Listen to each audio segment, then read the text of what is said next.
Welcome to the podcast. We are back in studio. We just got back from tour, and we are here to talk about a little bit of the hot topics that are going on, the quick hits of what's happening in pop culture and what is happening. Great question. And what's what happening? Everyone's talking about.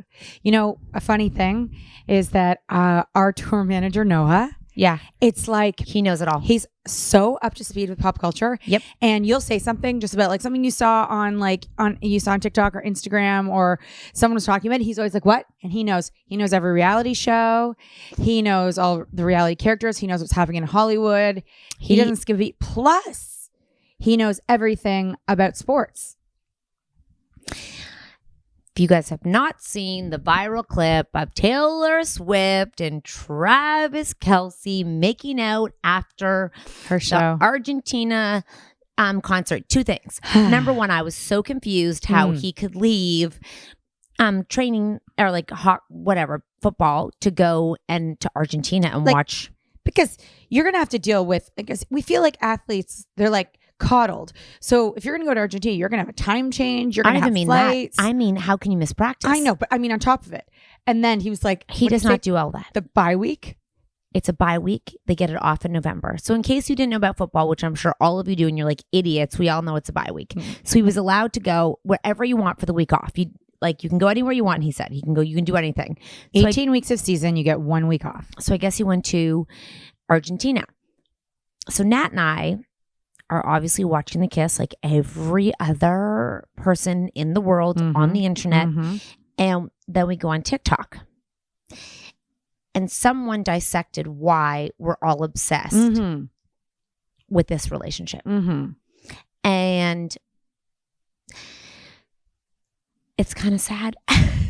For who? The world. Because it's sad for the world, but it's a step in the right direction.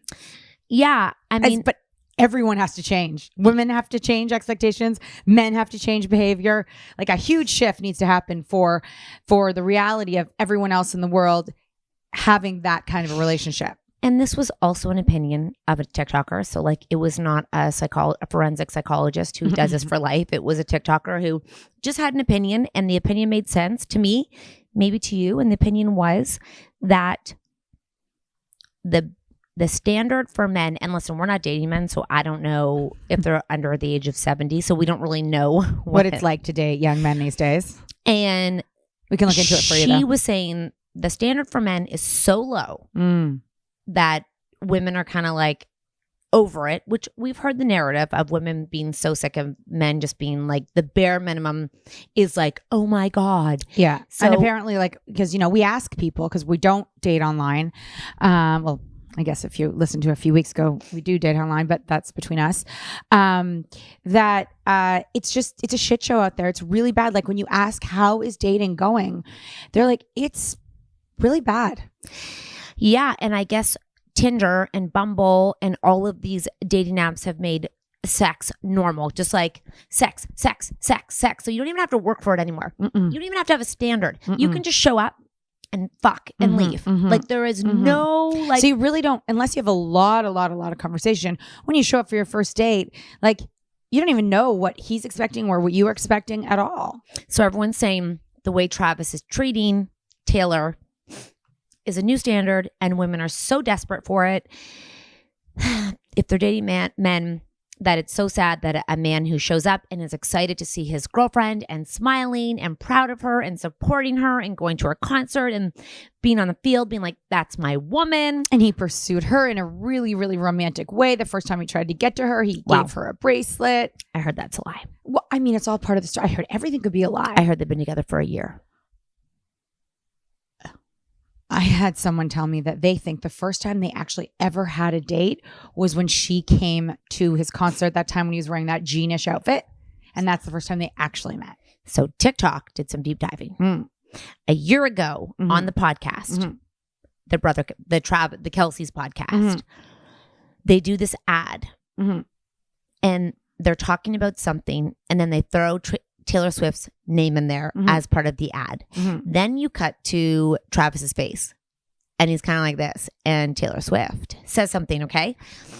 So there is a theory that they are way too close to have not met sooner, and they've actually been in the works for a year, but because she was hot off the heels of a relationship, they couldn't come out in public. Maybe she left her boyfriend for Travi.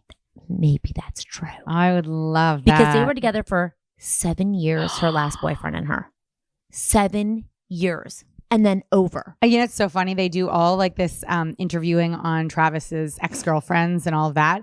But like nobody's going and seeing what her ex-boyfriend feels about all this public display of affection. Oh, he's not part of the same genre. Because he's just famous and an actor, right? I don't think he's an actor. I think he's a businessman. Oh. Like, I think he's like real world. I thought he was an actor, but like a serious actor. Who's Taylor Swift's ex-boyfriend? Let me have a look. Like someone like blonde? British or something. Yeah. I mean, I can picture in my head. And they were never seen together. Like they were never, I think once in her movie, in one of her movies, not in the newest one, she goes back and like hugs him and like that's all you see. Sorry, the list is long. The list is long, guys. Good for her. Oh my gosh. Oh, it's this one, I think. Yes. He is Maddie Healy. Nope. No? No, not that one. Oh, did Taylor do that? That's a bad one. That's one who has racist. No. Shortly after her public breakup with Matt, she dated Matt Healy till 2023. Yeah. Matt Healy was the naughty one. Oh, he's the front man. Right. Okay. And then some longest relationship, maybe? No. Some rando who was very... I remember we are so good at pop culture. It blows my mind. I mean, it's actually really kind of hilarious because it kind of feels like everyone knows who's Travis's ex-girlfriend, but nobody's talking. I think the Swifties do. I just think we're not a real Swiftie. No, I'm not. I think we're a fake Swiftie. Last boyfriend. Yeah. Oh my God, it goes to a song called The Last Boyfriend. Does she? Oh, the song? What about, did you do Taylor Swift's ex? His name was like Joe Alwyn. Yeah, that's him. 5-figure sums. It must have been. He's an actor. He's an actor. That was him. And it's like he did not move on with new man Matt Healy. They were Joe Alwyn. Yep, that's him. So he's a British actor. Yep, and it's like he is not in pop culture. He doesn't even want to be. Oh yeah, he's like a real actor. Like he's like a real actor. No, I think he's in movies, but he's like good. Oh, you know what I mean? Like famous people aren't good. Like I feel like he's in dramas. Oh yeah, he was cute. Well, yeah, they were a good couple. Well, I'm gone. Sure, he's moved on too. Oh yes. And now she's like, and this British actor, like dramatic actor, is now his ex is dating a American football player. He's probably not even in. It's probably like he does not care. It was probably like ew. About Taylor? Just like ew that you're dating a football. Yeah. Ew, I am British. I know. I like my tea. I know what I'm saying. No, I am proper. That's what I mean. I am proper. She's like, who's this guy from Kansas? Yeah. He's like, yeah. And then now he's got like a British model who's just yeah. Who eats tuna or nothing. Like no, it's seared tuna. Oh, seared tuna, not from the can. No, seared. No. Travis has it from the can. Yeah. Yes. Also, Taylor is obviously in the headlines for her friend group, which I think is lovely. And I don't know why they're so mean to the friends. Although I know people are not fans of Brittany Mahone. Mahone. Mm-hmm. I don't know why. I don't know her. I don't know why no one likes her. Maybe that's the headlines. I don't know. I mean, we talked about it last time, but I was never a fan. Personally, we never talked about her. Yeah, we did, and I always have. But like, remember when they took the picture when they were all coming outside, and she's with all the famous people. How did Brittany get here? I like that they're all. You and I texted that. Okay. No, I mean you and I had that conversation because I saw the picture and I was like, They are like holding hands, and apparently TikTok goes. They called her.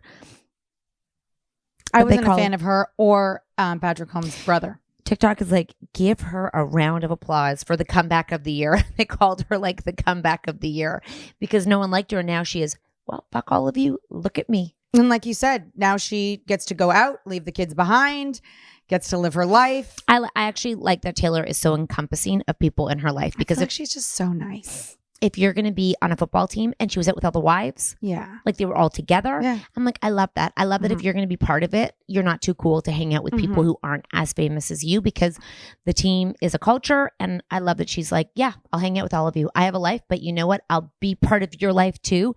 And it's not just about my life. Yeah. I do like that. I saw them like all with the chief wives. I was like, that well, it must also be like, she's been famous for so much of her life.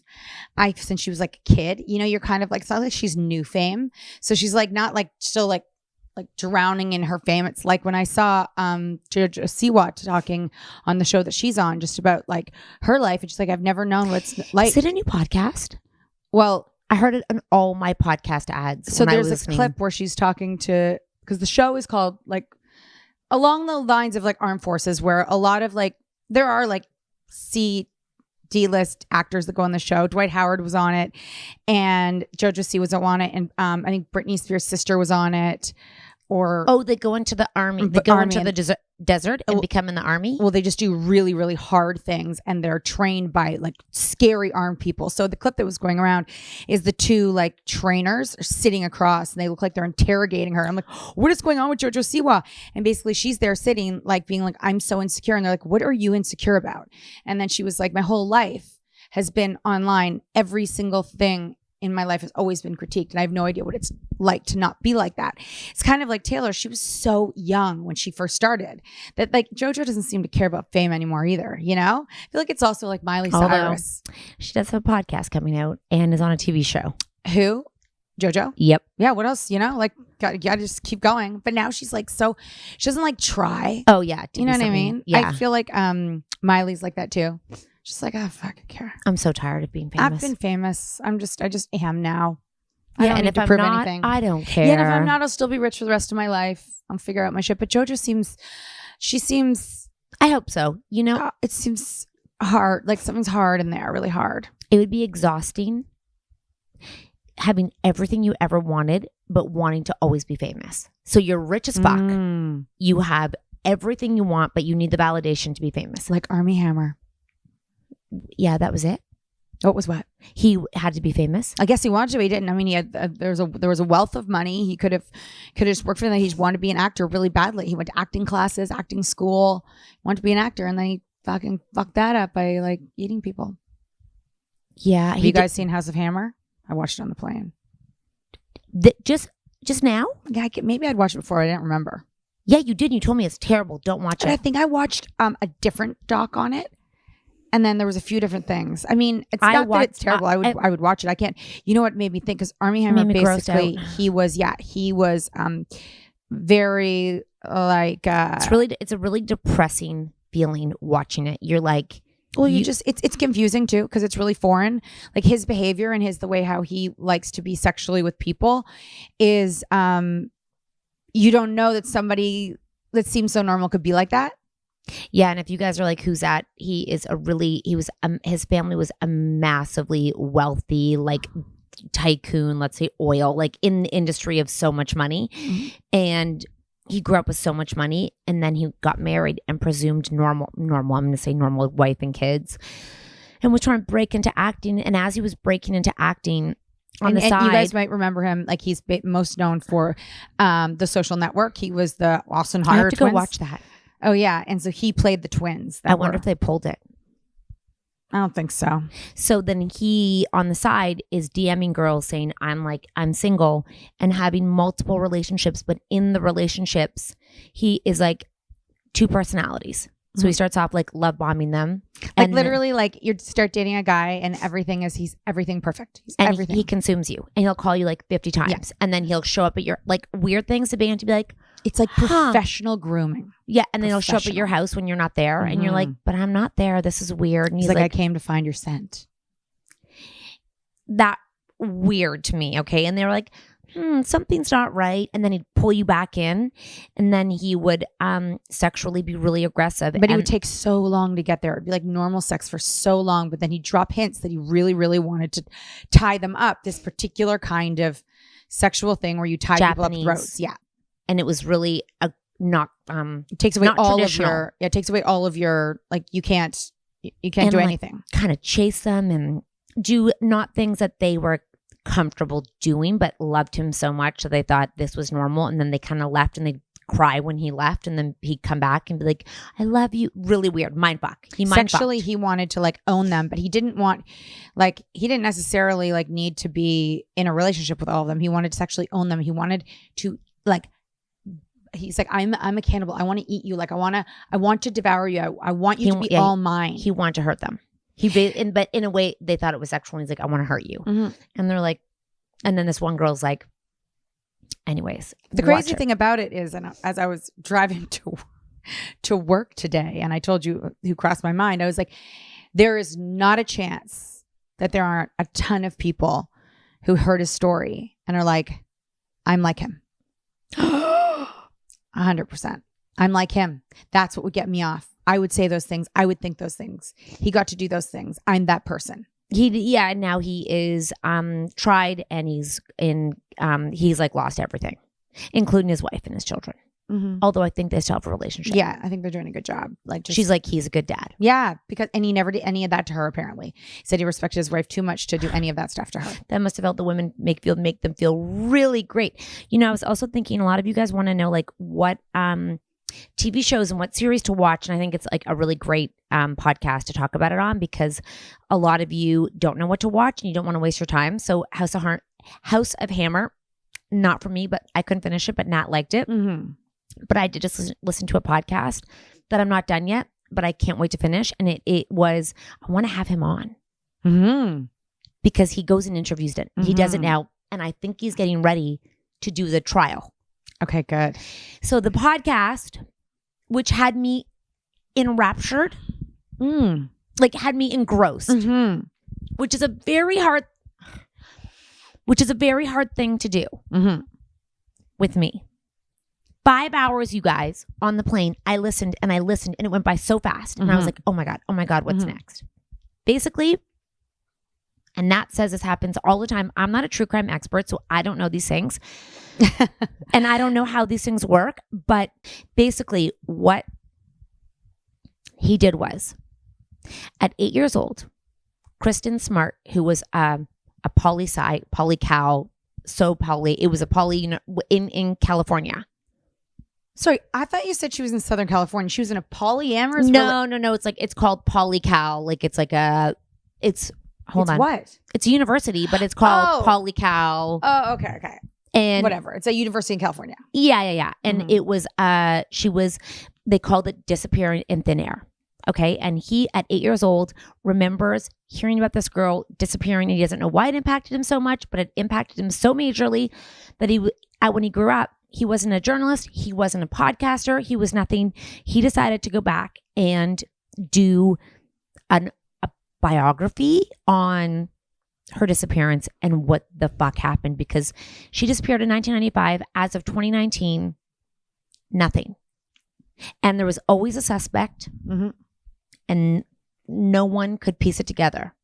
You know what this normally happens with is that like it's like you said, like often the head of police will retire or some new team will come in twice, and then a lot of times people will go and do like want to get into old files, like I'm going to find out what happened here, or it's a family member who doesn't let it go, or these days there are crime podcasters that are doing their own research and reopening cases.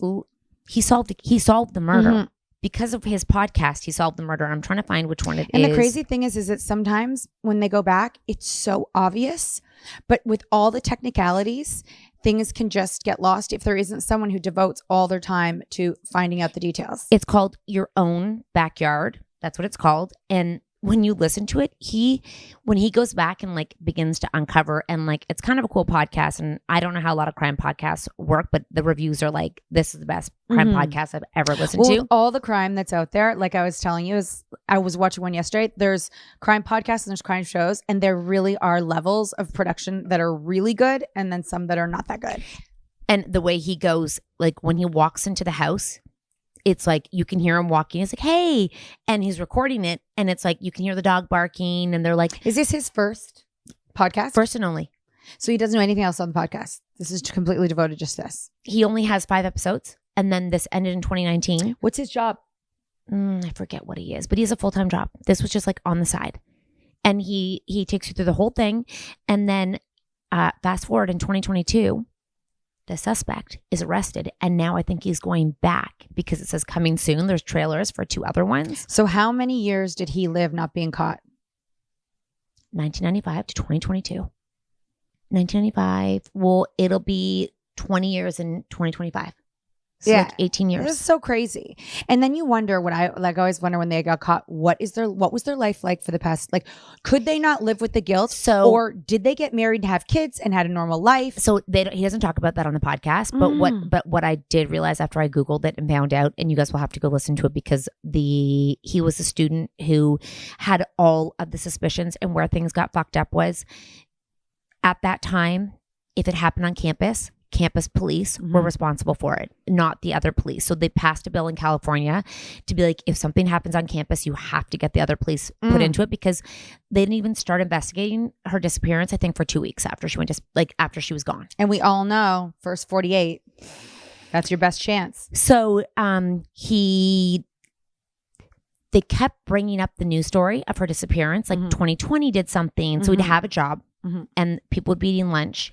And then his face would come up as like and everyone would be like, what the fuck? Because social media hadn't really come out yet till the 2000s.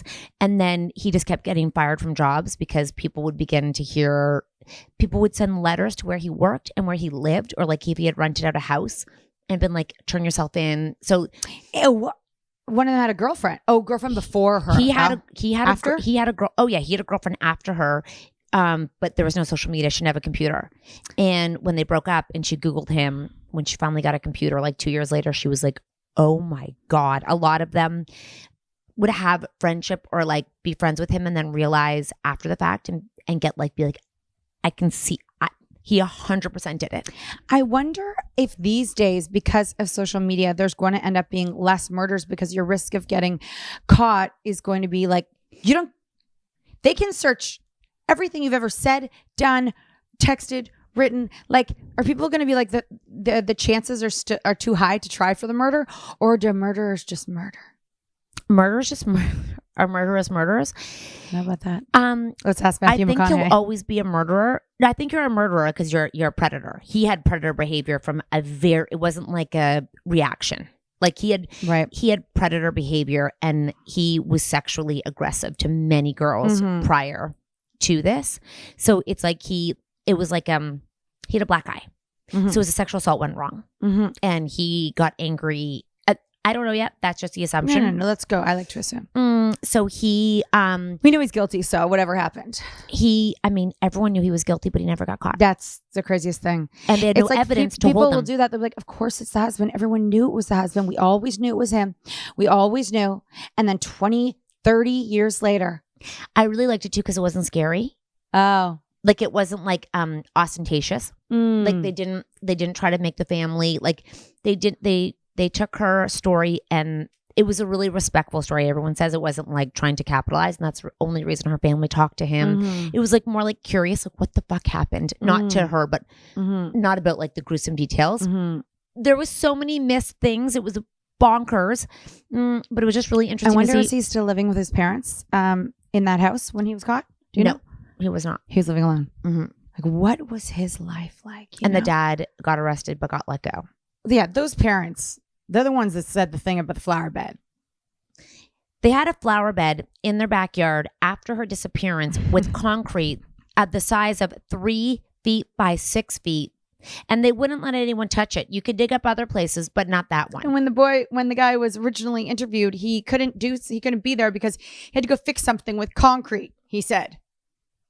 But if you don't have evidence, and they got him, and they're like, if you're so smart, because when they kept interviewing him, then tell me where the body is. And they couldn't. So he knew that they couldn't hold them on anything if they didn't have a body, which is very smart. He was very well prepared for being a criminal. How? Because the parents knew, and they must have just kept teaching him. Like he knew what to get lawyer to get. He knew what he could and couldn't say if they had no evidence on him. So I guess what happens is usually in my new crime a career, if they try to get you to admit it without evidence. So if they had brought him in sooner, they would have pretended they knew he did it, and then you buckle. But he had a lawyer. He was lawyered up by the time months rolled around to come and get him. Because they would have been able to find the DNA on the side of his place like so fast. Cadaver dogs found, but they didn't go through with it. 4 different cadaver dogs found body decomposition in his bed. Oh my God. I watched one yesterday. He was so obsessed with her and she tried to leave him. So he killed her and then he laid beside her in bed for a week. And when the cops walked in, what they smelled was so horrifying, but he wanted to own her and just have complete control over her that he lay beside her dead body for a week. When did you watch this?